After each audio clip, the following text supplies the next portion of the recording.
Hello,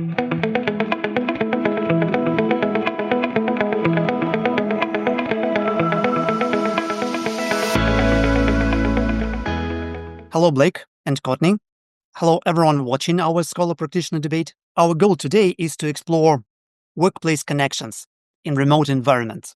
For example, how can remote coworkers move beyond being just strangers? Or does being in the same place matter, or just strong connections can form online? And is there anything that organizations can do to support this process? We have two fantastic panelists today, a scholar and a practitioner. Blake Ashforth is a Regents professor at Arizona State University. He explores workplace relationships, and his work has been cited by more than 100,000 of scholarly papers. Courtney Holladay is the Associate Vice President of the Leadership Institute at MD Anderson Cancer Center. She leads programs that helps employees at all levels develop their leadership skills, from frontline staff to executives. Blake and Courtney, welcome. Hi to you too. Good to be with you today. With great pleasure, I will learn your thoughts on the topic. And we will also address some practical questions that we received before the event. But let's start with something light, an icebreaker. So apparently, online interactions have become a huge part of our lives, especially since COVID. So to get us warmed up, I'd love to ask you to recall anything awkward that happened to you during a video call. Courtney, maybe you could go first. Sure. So we've been online or in virtual forums now for several years, and the mute function still seems to get me periodically, whether it's being muted when I come into the meeting and starting to talk and realizing you're muted and having the individual say, by the way, you're muted, or the thinking you're muted and you're not muted. And that's where I would say kind of that embarrassing moment has happened. Working remotely, I am working out of my house. And there are times where other people are in the house with me, such as my three sons, and have been making noise, and I'm on a call. And there was one instance I thought I was muted. I was not. And I was yelling at them to, lower their volume. And everyone heard me yell at my sons to do so. It provided a humorous moment, but it was one of those, didn't mean to yell for everyone to hear. Mm-hmm. What about you, Blake? So yeah, awkward is my middle name when it comes to Zooms, but nothing too egregious, I guess. So I was Zooming once from home, and my cat didn't like the fact I was talking to the ether and not to her. And so she was going behind the monitor to try and get my attention. So I saw the tail kind of bobbing along behind the monitor. Nobody could see it, but I sure could. So I'm trying not to laugh in the middle of this serious discussion. Well, that wasn't working for her because I wasn't talking to her still. So she upped her game and then it started going in front of the screen, dancing across my keyboard. So the first time it happens, people go, "Oh, isn't she cute?" And they're all quite indulgent. But the second and third time, now it's an annoyance. Well, my cat knew I wasn't happy because I was trying to, and so she became a bar of soap. So she would deliberately elude my grasp, and the second things would calm down, she would launch herself back in front of the keyboard. Oh, I finally say, "I'm sorry," and just exit the meeting for a second and grab her and put her in another room. Came back and tried to look completely composed. But despite this potential awkwardness, one of my friends told that when you talk to someone remotely, online, through Zoom, it makes them feel more authentic because they kind of allow you into their houses, into their home. You can see them like those real people, awkward, but very authentic. One of my colleagues is doing a study on exactly that. And they have found that these faux pas we just talked about endear you to people to a certain extent. If it happens every time, they might roll their eyes. But when it happens occasionally, yeah, they think they actually see behind the curtain. They know the real you. Absolutely. And I think it kind of speaks to how in years past we compartmentalized ourselves. We had our work self, our home self. And now in this world that we're in, it's our whole self. And we're bringing our whole self to work is how we often talk about it at MD Anderson. All right. That said, let's move on to harder questions. So they are mostly from practitioners. So let's keep talking like practitioner language. Question number 1. What can you do if your colleagues prefer strictly formal communication and don't take the initiative to connect personally? To connect it to our topic, I guess it would be interesting to go deeper and explore, are relationships at work matter at all? Are they beneficial for performance or they are just a distraction from work? And what might be safe and effective first steps to build such informal but not distracting relationships at work? Absolutely, relationships are vital at work for both personal reasons and professional reasons. When you feel you know somebody, there's a personal connection, you're more likely to be engaged in the work, you're more likely to hang around, you're more likely to work hard, more likely to have their back, and they yours. So it makes the work itself a lot smoother. And also, too, when you know somebody well, it kind of lubricates interactions. There's a certain amount of trust and knowing there. So when a person has a mistake or they're delayed or something, you're less inclined to assume the worst because you know who they are. So you kind of cut them some slack. So it's hugely important for getting through work. So the second part of your question is, given that that's true, what do you do? So realize a lot of us are introverts. I myself am an introvert, but there are times at work where you simply can't be. You kind of have to be a more situational extrovert. You have to put yourself out there. And so we'll get into this more, I guess, later on as well. But the idea is that you, through baby steps, you come to show who you are and ask questions and respond to them in a way that shows you're open to more than just a strict work-based discussion. So I might begin a Zoom with somebody by asking, how was their weekend? Or, oh, I see a picture of your family behind you. Oh, it's some cute-looking kids. Before you know it, you're off and talking about whatever. So those small hooks are the way that you begin to form relationships. And you can intuitively feel if this is something the person is responding well to, in which case you can expand it as much as you want. Or if they're, a meat and potatoes person who wants to keep it short, so be it. But at least they know something about you beyond just the thing you present on this flat two-dimensional screen. So basically it's baby steps. And if they're responded to well, then they lead into bigger steps. And before you know it, you've got, I won't say a friendship, but you've got a relationship that's more than just two anonymous workers. I actually know who Roman is as a person.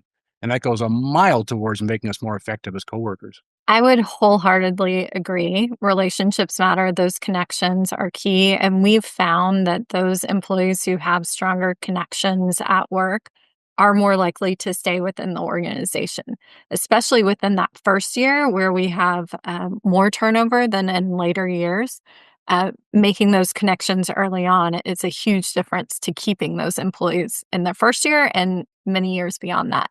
And as people managers, I would love to say there is a quick generality that you could apply to every employee with how much they're comfortable sharing, how much they want to share. But to Blake's point, it's really getting to know that individual, how comfortable they feel, and going with them and adapting, allowing for those spaces where people can share. So starting meetings with, how was your weekend? How are you doing? And people will open up as they feel more and more comfortable, but allowing for those spaces for individuals to share. I will also say that with teams in particular, we see those that have stronger relationships are typically higher performing and they trust each other and they understand, to Blake's point, if someone does something and it had a bad impact, if they know them, they know the intent was good, they will let go of that impact and say, that was the situation, that wasn't the person. If they don't have that relationship, then they're attributing it to that individual and the relationship goes downhill rather quickly. So we will spend some time with teams, and there's an intervention that we do where we ask them to share, something from your childhood that was an impactful experience. It's a personal situation. Now, individuals get to decide how much and how deep they want to go with that example, but it starts to open the door. And the more and more comfortable they get, the more willing they are to share. So creating those intentional opportunities for people to share about themselves allows for those relationships to build. It also goes beyond just the Zoom kind of conference world too. When you know a person and know a team, that when you have the asynchronous communication or you have abrupt communication because a person's in a hurry, you can put it all in context. So I know Courtney, the person. So if I get a terse email from her, I'm not going to go, oh, she's mad at me. No, I know what she's like. I know she was in a hurry and this is an urgent thing. And so she dispensed with the formalities. That's fine because I know we're friends. So it carries over into all forms of communication beyond just what we typically think of this as a conference world, a video conference world. So let's dive a little deeper and talk about this specifically remote type of relationships. Do you believe that remote relationships can be as effective as in person? And it's not only about this, like water cooler chats, right? People not only meet at a coffee point, they go to a bar to work, they play ping pong during breaks or chess or yoga or do yoga together. They even get married and start families at work. So we cannot do any of it remotely, right? Blake, but I know that you and colleagues have conducted a study on relationships between virtual coworkers. Could you share briefly what you found? And is there a way for organizations to help remote workers feel like a unified team? Yes, yes, and yes. So Beth Shinoff was the lead author on this. She's at University of Delaware, and Kevin Corley was also on the project at Imperial College London. So yes, what we did is we looked at a global tech firm trying to understand how workers who were hybrid, but because there was no formal onboarding at headquarters, they hadn't met each other. So having to work with team members sight unseen. These were strangers. So the question was, how on earth did you become effective, or did you become effective over time? And what we found was that they looked for something we called relational cadence, and it was comprised of two parts. The first is what we call a temporal rhythm. You tried to get a sense if your fellow team member was accessible online, what hours they were available, what medium they preferred, if they liked their conversation short and were willing to kind of shoot the breeze before you got into it. Did you kind of get this comfort level for how, what, where, and why this thing should be as it is? And if the answer was yes, you're ready to move on more towards the relational side of things. So is there actually a chemistry here? Do I sense some kind of connection beyond just the work? Do I actually like this person? Do I see some commonalities we can talk about? So if that was there on the work part, then the person was intentional about moving it to a more friendship part. The key word here is intentionality. It didn't just sort of happen. The people we interviewed said, no, I really, I realized I would never see this person otherwise. So I had to kind of try and make something happen. And so they would, as we were saying moments ago, they would find opportunities to go beyond just a normal work conversation. Again, in an innocuous way to begin with. So the questions that Courtney was talking about, how was your weekend and so on. And if they sense that there was an affinity there, they might take it to other channels or even offline if they're in the same city. So they'd find other ways to kind of expand the relationship. And the thing about this was they were very instrumental, which surprised us. Normally, when you form a friendship, you're not thinking about, is this person competent in the workplace? It's, no, do I like this coworker? In fact, we tend to prefer to hang out with people in the workplace that we like, as opposed to who are competent per se. It's in the virtual world, we found competence came first. Only if I respected you and thought you were a good team member did I say to myself, yes, I want to invest the time to know Roman as a person. So calculated's kind of strong, but it definitely was this kind of instrumental flair to who they chose to be friends with, which that surprised us. So very intentional, but also quite instrumental in their friendships. Sounds really positive and reassuring. And Courtney, what about you? Does MD have any specific support system for remote workers to help them maintain relationships with their colleagues? I would echo what Blake was talking about with the intentionality aspect. And so we are trying to create forums that allow for those intentional intersections with other individuals. That, to the point that Blake was raising, I have similar interests. I want to be with this or be around these individuals who have similar interests to me on a more frequent basis. We have created under the mentoring program what we call collaboration circles. And those collaboration circles are employee driven. So they can create them based on interests that they have. And then employees opt in to the experience, and then they're getting together on the cadence that they've established for their group. Some of these are in the space of working parents who want to come together with other working parents and connect and kind of understand, what are you experiencing? Other circles have been in the space of just in their foodies, and they want to know, like, what recommendations do you have for restaurants? And maybe let's meet up at a restaurant. And so they're taking it to that next step of finding another way to interact outside of the virtual world. In the space of financial health, so they're looking for ways to connect with people who may be struggling in that financial space and getting tips and tricks on that. So they're coming together, but then finding forums where they may want to expand beyond. But we love this. It's been one of our probably fastest growing programs in the organization. And it's completely employee driven, where they're identifying the interests, and then people can come together naturally and create forums together in a virtual world and move beyond that if they choose to. It feels like scholarly world and practice are really aligned at this point. Let's talk about the other aspect. Blake, again, from your work, I know that regular interactions are important with remote process, but what about spontaneous, informal interactions like water cooler chats in the office? Is there a good way for remote teams to substitute it somehow? It's a big one, right? Because in a traditional workplace where you have face-to-face interaction, things naturally do spontaneously arise because you run into people on the way to the water cooler, or you have lunch with the other person down the hall, or after a meeting, you just happen to shoot the breeze for a bit. So spontaneity is kind of the name of the game.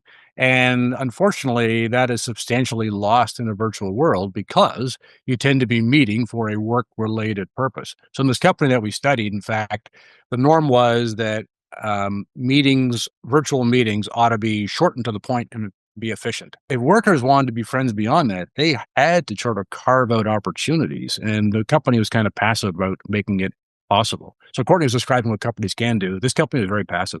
So the workers themselves had to invent what they're going to do. And so spontaneity was something that they tried to create on their own. And the way they would do that would be in the context of a work-related meeting. They might segue into something that was kind of related, or they might tell a little side joke, or before the meeting ended or right after it ended, they might take a moment to say, hey, what do we do? And so they try to find points of connection themselves. Uh, the thing is, once they started to form the connection, then they were able, by moving to other channels or setting other times for this, to be as spontaneous as you want and having a real relationship, but realize that what they do grew out of initially somewhat barren soil. They had to carve out moments of spontaneity in an otherwise pretty stilted situation. What do you think?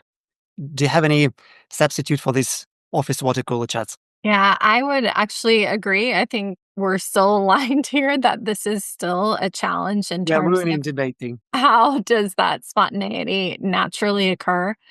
I would say that because we're in the virtual world, the meetings are driving those interactions primarily. And so being deliberate in those meetings to allow for some more organic conversation to occur while it is, still kind of orchestrated, that is where you might hear someone talking about another project or something that sparks a connection. And you're like, ooh, I need to talk to that person, or I would be interested to get involved. And so carving out some time in those meetings to allow for just more organic conversation, I think can help those spontaneous interactions occur. The other thing that I would say is we see there are now so many ways to communicate with individuals. Sometimes it's overwhelming in terms of creating that I just need to touch base with you for a moment, because you can text someone, you can Skype someone, you can send them a message through Teams or through Zoom. So being intentional about which is the best way if I just need to grab you for a minute to do so that we can quickly chat. So that's been a bit of a struggle and something that we're trying to wrap our heads around, but it is individual preferences in terms of I'm good with you to text me, or I'd prefer you to Skype me. And The Courtney's one thing mentioned, oh, sorry, go ahead. Go ahead. I was just going to add that one thing that we are seeing that people are using more frequently now is on Zoom. There is the function where you can open up a Zoom, set up a new meeting, and you can see if people are on Zoom and available, like the green little button next to their name. And so you can call them for an impromptu meeting. And that frequency of using that function has increased now that people are like, okay, I just need a pop-in question. Just need to touch base with someone. Sorry, Blake, go ahead. Well, no, I want to underscore something Courtney had said about what are companies doing to make this all possible. And I mentioned the company we study wasn't so active, but individual managers took it upon themselves to maybe do something. I just wanted to say how much that was appreciated by their employees. They loved managers who kind of recognized how potentially awkward it was for people who were strangers to come together. And so the ones who are more proactive would actually find the kind of carve outs that Courtney's talking about to make it possible. So one, for example, had a different team member nominate the song of the day to start a meeting, just to, well, why'd you pick that song? Well, it's a sunny day here, whatever it was, just to kind of get the conversational ball rolling. It didn't take much to get them sort of feeling like they're talking to real people and not just anonymous strangers. And something similar that I would add is we'll do periodic what's on your mind sessions. So they really have no agenda. It's just employees coming together, and then whatever happens to be on their mind in that moment is what they're sharing. It could be work related, or it could be something that just happened. The Super Bowl was recently and people are debriefing of how the game went. So it can really run the spectrum of what people bring up in those kind of non-agenda type sessions. And for people who are really reluctant to get involved in the social side because they see it as a time waster, okay, I understand why they might not want to have a virtual lunch where you just talk about whatever. But it's for those kinds of people, you can still carve out time in otherwise work-related meetings just to have a quick catch up or whatever to get an idea of what's on their mind. You could make it even sound work related. Hey, last time we talked, you brought up this. I was wondering, before you know it, you can spin it off however you want to. So even for people who are otherwise loath to do what they see as kind of time wasters, realize how important they really are. Relationships are everything in a world that requires collaboration. And so finding out ways within the context of meetings to do something that's more casual is always advised. We talk about with especially our people managers, we ask, like, where are you spending the bulk of your time? And often it's on navigating conflict, navigating difficult conversations. And so by being proactive and spending some time in this space, you'll actually save yourself time in the long run. So trying to help them see that vantage point as well. Yes, yes, yes. It's an investment in more productive work relationships. Absolutely. So it's fun. People. They like to like other people. So it's just fun for you as a person, but also it makes work go so much smoother. So it feels we have established two important things: that relationships are critical at work, and that remote relationships have their challenges comparing to in-person relationships, but it's doable. There are tools to do that. So let's switch to another type of relationships: working hybrid environment. Do these relationships develop as in-person relationships because they meet from time to time in person, or mostly as remote relationships, or is something totally different? So I'm just wondering if there is is it like if they meet once a week, does it mean that they are kind of in person and they have these relationships, they don't need anything that supports remote relationships? Or it's not enough? And if they mostly talk remotely, they still need all those tools that we have discussed that would support remote relationships? I think those employees who are hybrid, where they have the benefit of sometimes interacting in person, but then also have the benefit of working remotely, do need the same tools of individuals who are only working remotely. And we see that for our employees as they're navigating both worlds, that there are those times where they have to be intentional in those interactions. Because they carry, those relationships into both environments. But I would say absolutely they need the same tools. As a side note, I would say we have been looking at our engagement of our employees we measure this on an annual basis. Over the past several years, we've been looking at how our employees who are remote versus hybrid versus purely on site, how engaged are they and satisfied with the work environment? We are seeing our remote employees are the most engaged and satisfied, followed by hybrid, followed by on-site. Now, there are a number of things that are factoring into that, but I raise that to say sometimes we've been hearing that remote employees are unengaged, are not really committed to the workforce. And our data would say that is not true at all. They are just as engaged, if not more, and feel like the organization is truly giving them the space to support their whole selves, where they're navigating their whole entire life and they're able to do that and be productive in the remote world. And the hybrid employees are seeing that benefit. Because of my work, sometimes I have to go on site and perform those functions, but I have some of that flexibility I need and can still do it in the remote environment. And so I'm able to work between both worlds. So we found that the hybrid workers, which describe most of the people that we interviewed, were happier if the initial contact happened early in their career at the company because they were, as I say, strangers. So if they had a chance to actually Initial contact, interact with, you mean in-person contact, right? yes, if they're able to interact in person, that gave them opportunities for the kind of spontaneity we're talking about. In fact, if it was in person, they could actually go out for a drink or they could do some team building thing live and in color. And so they actually felt they got to know their fellow team members before they were thrown into the fray. And so they felt much more comfortable when they went back into a virtual world interacting. So the beauty of hybrid is that it does give you these touch points where you can connect and then reconnect with people periodically and kind of renew this kind of budding friendship.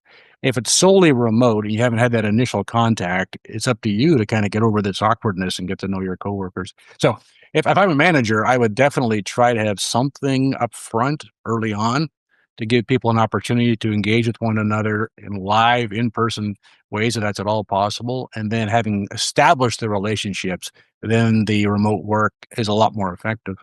Let's talk about another example of such relationships. We had another question that is, how can you combat the feeling of isolation when you are the only remote employee on a team?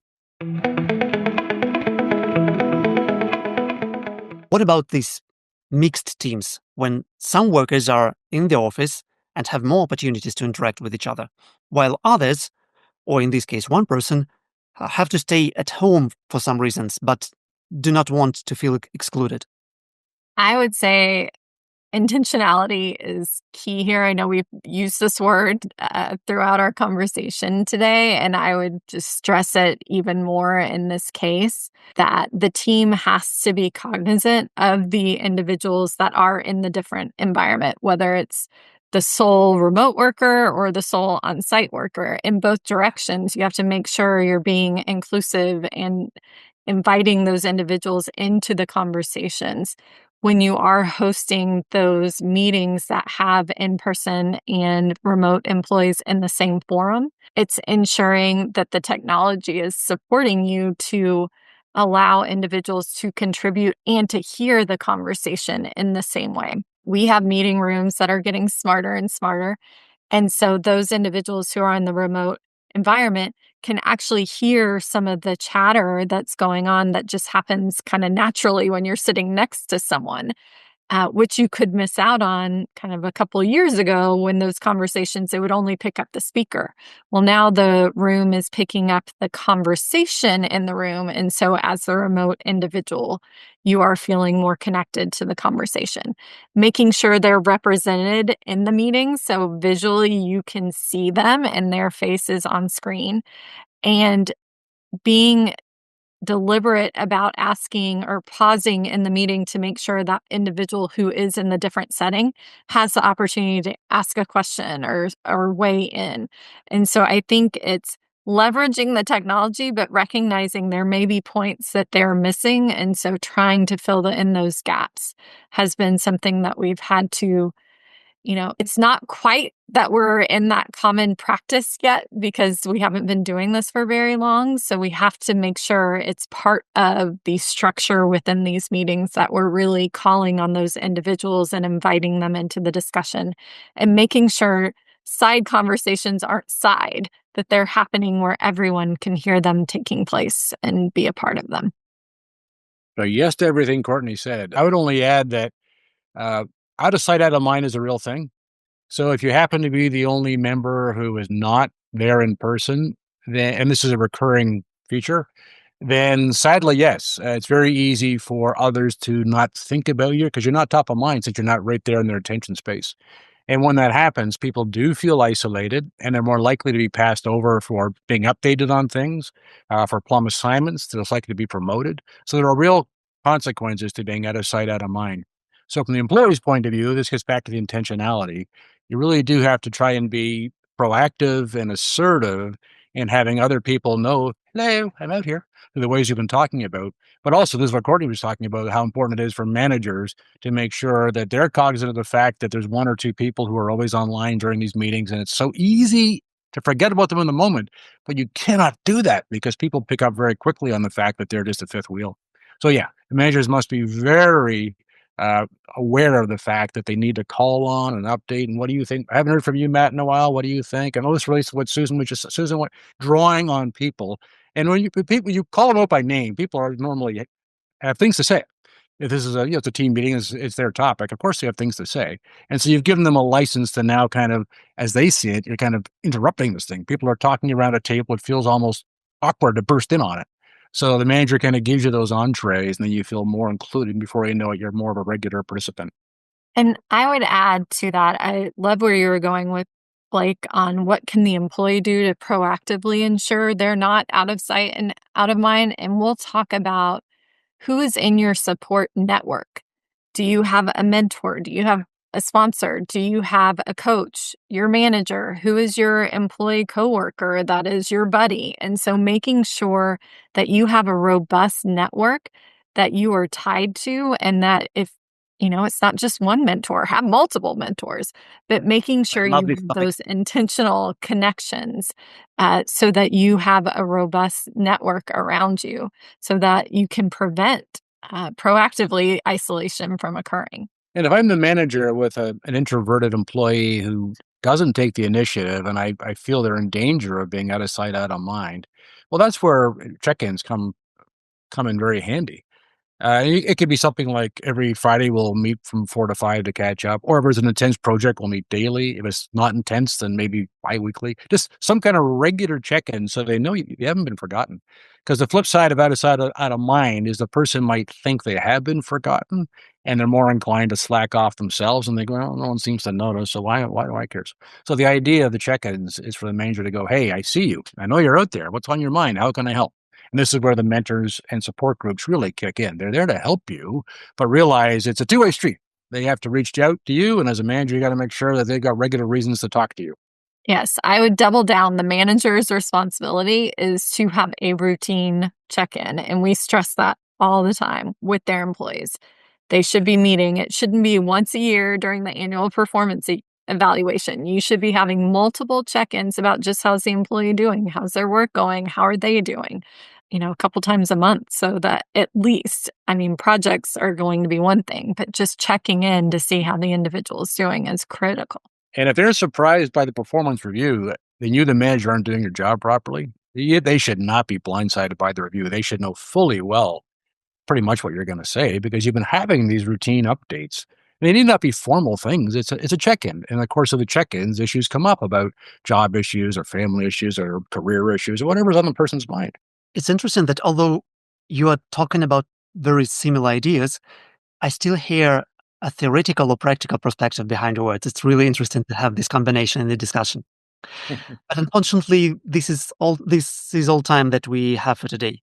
So before we wrap up, I'd love to hear your thoughts about this conversation. Blake, could you share what are your key insights from today's discussion and how can this conversation potentially contribute to your work? I'm going to double down on two things that came up repeatedly, and I think for very good reason. One is the intentionality. It's not a natural world to be talking through technology. That's not the way we did things 1,000 years ago in the savannah. So we have to work at trying to recreate the humanity behind technologically mediated relationships. And that's where intentionality comes in on both sides. The employee trying to become known to our team members and the project manager or the mentor or whatever, making sure that people feel connected. Well, the other part was the instrumentality. That really surprised us in the study, but in hindsight, I guess it shouldn't have. The fact that only when people felt like that they respected the other person as a colleague, that is, they were doing quality work and doing it on time, did they say to themselves, yeah, I kind of want to get to know them as a person as well. And so the work actually came first in terms of them wanting to become more friendly. Okay. So that suggests too that you got a license to be proactive, but also deliberate in a virtual world about who you want to connect with. And unfortunately, a lot of the relationships they forged didn't survive the end of the project, but they could. There were some real friendships that carried on. But the cool part was it was their choice. Thank you. Courtney, what about you? What resonated with you most in this conversation and how can this conversation potentially contribute to your work? I think what resonated with me most is how similar the research and practice are evolving. I think there are so many things that we're aligned on. As Blake was sharing, I think we see it day to day. I would also echo that we are so new in this space that we're still learning and we're still understanding all the implications of this new way that we're working together across these different environments, whether it's virtual and hybrid and on-site. And one of the things that I would say is a caution that we continue to reinforce is the answer is not just to revert to what was and say everyone must come back on site, because there are so many benefits that have been made as a result of allowing for this flexibility and this opportunity for individuals to work across multiple environments. And so I think what I would want to ensure we take forward is how to maximize these different opportunities that allow individuals to be in a remote, hybrid, or on-site world, and how do we keep learning and moving forward, knowing that this will be our future, and that we can learn from the past, but we have to continue to evolve because expectations of employees are changing, and more are expecting this ability to be able to work at least some portion of their time remotely. And so we have to continue to learn in this space so that we can meet employees' expectations and continue to drive forward what the organizations need in achieving their missions. And I would say that my buzzword out of this day would be intentionality, of course. But I also loved the idea about how we can approach the informal, not work-related interactions and how important they are with this idea, for example, of what's on your mind sessions that you talked about, Courtney. I loved it. And the most surprising thing for me was probably that Blake is an introvert. You never know. Okay, thank you both. Intentionality. I turn it on when need be. Situational extrovert. I love it. There you go. Thank you so much. Thank you for this fantastic session. And for those who is watching, we'd love to hear your thoughts too. What did you learn today? How can it contribute to your work? Maybe you have any suggestions for our scholars to explore anything else on this topic and any ways for us to go deeper. Feel free to reflect and share your thoughts with us. And Blake and Courtney, thank you again so much for joining and sharing your thoughts. Thank you, Roman. Thank you.